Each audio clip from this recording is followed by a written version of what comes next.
আপনাদের সম্মুখে আল্লাহ পাক রব্বুল আলামিনের পবিত্র কালামুল্লাহ সূরা লুকমান থেকে একটি আয়াতে কারিমা তেলাওয়াত করেছি। সাথে জনাবে মুহাম্মদুর রাসূলুল্লাহ সাল্লাল্লাহু আলাইহি ওয়াসাল্লামের অবলিত হাদিস সমূহ থেকে একটা হাদিসের অংশ পাঠ করেছি। আল্লাহ পাক রব্বুল আলামিন আমার তেলাওয়াতকৃত আয়াতে হযরত লুকমান আলাইহিস সালাতু ওয়াস সালামের উপদেশ বর্ণনা করেছেন। আল্লাহ পাক রব্বুল আলামিনের একজন মুকাররব প্রিয় বান্দা ছিলেন যার নাম হযরত লুকমান আলাইহিস সালাম। ওনার নামে আল্লাহ পাক রব্বুল আলামিন কালামে হাকিমে একটা সূরা দিয়েছেন। ওনার কতগুলো উপদেশ আল্লাহ পাকের কাছে এত বেশি পছন্দনীয় হয়েছে, আল্লাহ পাক ওনার উপদেশগুলোকে পবিত্র কালামে আল্লাহ বর্ণনা করেছেন। ওনার উপদেশ কোরআনে বর্ণনা করার দ্বারা কি বলেন, লুকমান আলাইহিস সালামের দাম বাড়ছে না কমছে?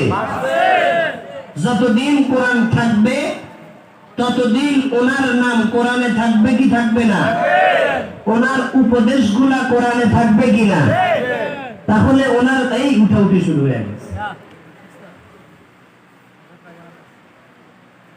আচ্ছা, আমি বলছি অল্প সময় কথা বলবো ইনশাআল্লাহ। অল্প সময়, একটু মেহেরবানি করে আপনারা উঠাউঠি করেন না, মাঝখান থেকে উঠলেই ডিস্টার্ব মনে হয়।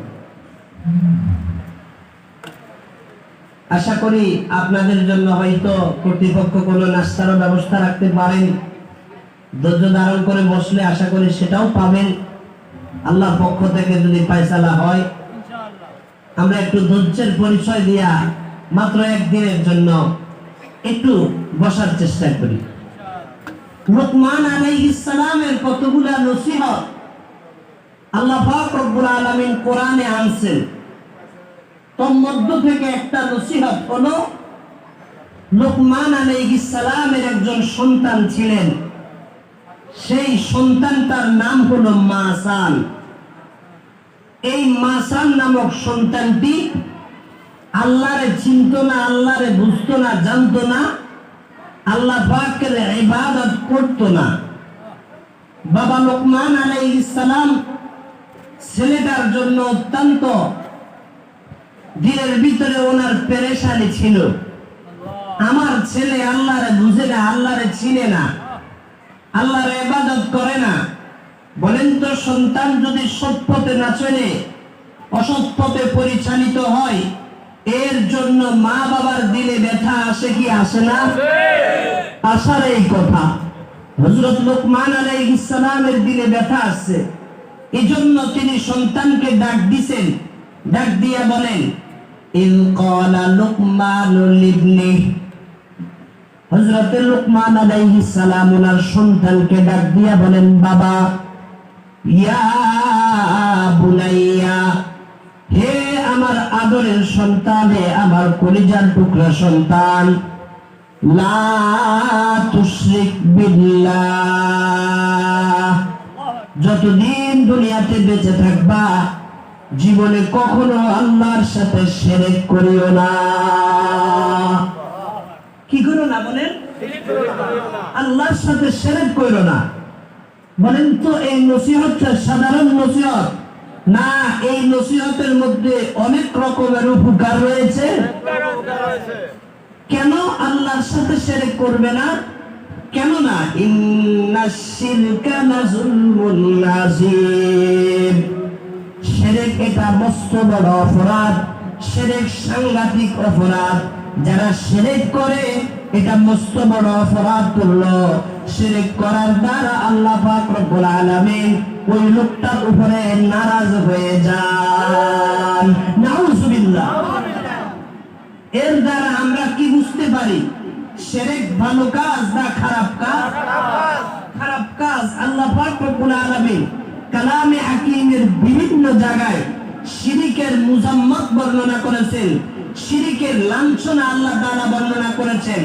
এক আয়াতে আল্লাহ বলেন, ইন্নাহু মান ইউশরিক বিল্লাহ فقد حرم الله عليه الجنة ومأواه النار وما للظالمين من أنصار আল্লাহ পাক সুবহানাহু ওয়া তাআলা বলেন, হে আমার বান্দা বান্দীরা, ইন্নাহু মান ইউশরিক বিল্লাহ, যেই লোকটি আল্লাহর সাথে শিরক করে, ফাকাদ হারামাল্লাহু আলাইহিল জান্নাহ, আল্লাহ পাক রব্বুল আলামিন ওই লোকটার উপরে জান্নাতকে হারাম করে দেন।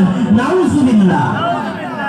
এরপরে আল্লাহ বলেন, ওয়া মাওয়াহুন নার, ওই লোকটার ঠিকানা হয়ে যায় জাহান্নাম। ওয়া মা লিয-যালিমিনা মিন আনসার, এবং তার জন্য আল্লাহর পক্ষ থেকে কোনো সাহায্যকারী থাকে না। যে শিরক করে মুশরিক হয়, ওই লোকটার জন্য আল্লাহর পক্ষ থেকে কোনো সাহায্যকারী থাকে না। নাউযুবিল্লাহ। আল্লাহর পক্ষ থেকে আমাদের জন্য সাহায্যের দরকার আছে না নাই? এক মুহূর্তের জন্য দরকার না, প্রতিটা মুহূর্তের জন্য দরকার। বজুজ রহমত ফানা হে নিস্তে আরাব, বজুজ রহমত ফানা হে নিস্তে আরাব, বজুজ গুফরা সাহারা নিস্তে আরাব, মাগফিরাত দা রদ উমাইদা লুৎফে তু যাকে খুদ ফরমুদায়ে লা তাকনাতু, বাহরে আলতাফে তু বেফায়া বুয়াদ, না উমাইদাজ রহমতত শায়তা বুয়াদ, না উমাইদাজ রহমতত শায়তা বুয়াদ। আল্লাহর আরেক ডাক দিয়ে বলেন যে, আল্লাহর বান্দা বান্দিরা, প্রতিটা মুহূর্তের জন্য আমাদের জন্য রহমতের দরকার, আল্লাহ পাকের সাহায্যের দরকার। একটা মুহূর্তের জন্য যদি আল্লাহর সাহায্য আমার আপনার জন্য বন্ধ হয়ে যায়, বলেন তো আমাদের জীবনের এরকম চাকা সামনের দিকে যাবে নাকি বন্ধ হয়ে যাবে? আল্লাহর সাহায্যের দরকার।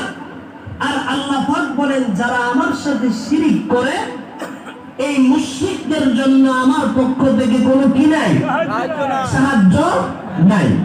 অন্য আয়াতে আল্লাহ বলেন, ইন্নাল্লাহা লা ইয়াগফিরু আন ইউশরাকা বিহি ওয়া ইয়াগফিরু মা দুনা যালিকা লিমান ইয়াশা ওয়া মান ইউশরিক বিল্লাহি ফাকাদ দাল্লা দালালান বাঈদা।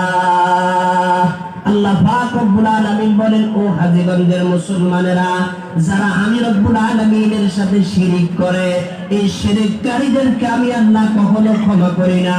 শিরক গুনাহ ছাড়া যত প্রকারের গুনাহ আছে, আমি আল্লাহ ইচ্ছা করলে ক্ষমা করে দিই। সুবহানাল্লাহ। ইচ্ছা করলে ক্ষমা কে করেন? আল্লাহ ছাড়া ক্ষমা করনেওয়ালা আর কেউ আছে? আল্লাহ ছাড়া ক্ষমা করনেওয়ালা কেউ নাই। ক্ষমা করতে পারেন একমাত্র আল্লাহ। আল্লাহ ছাড়া ক্ষমা করার অধিকার কারো নাই। তো আল্লাহ পাক রব্বুল আলামিন ক্ষমা করেন কাকে? যে শিরক করে না।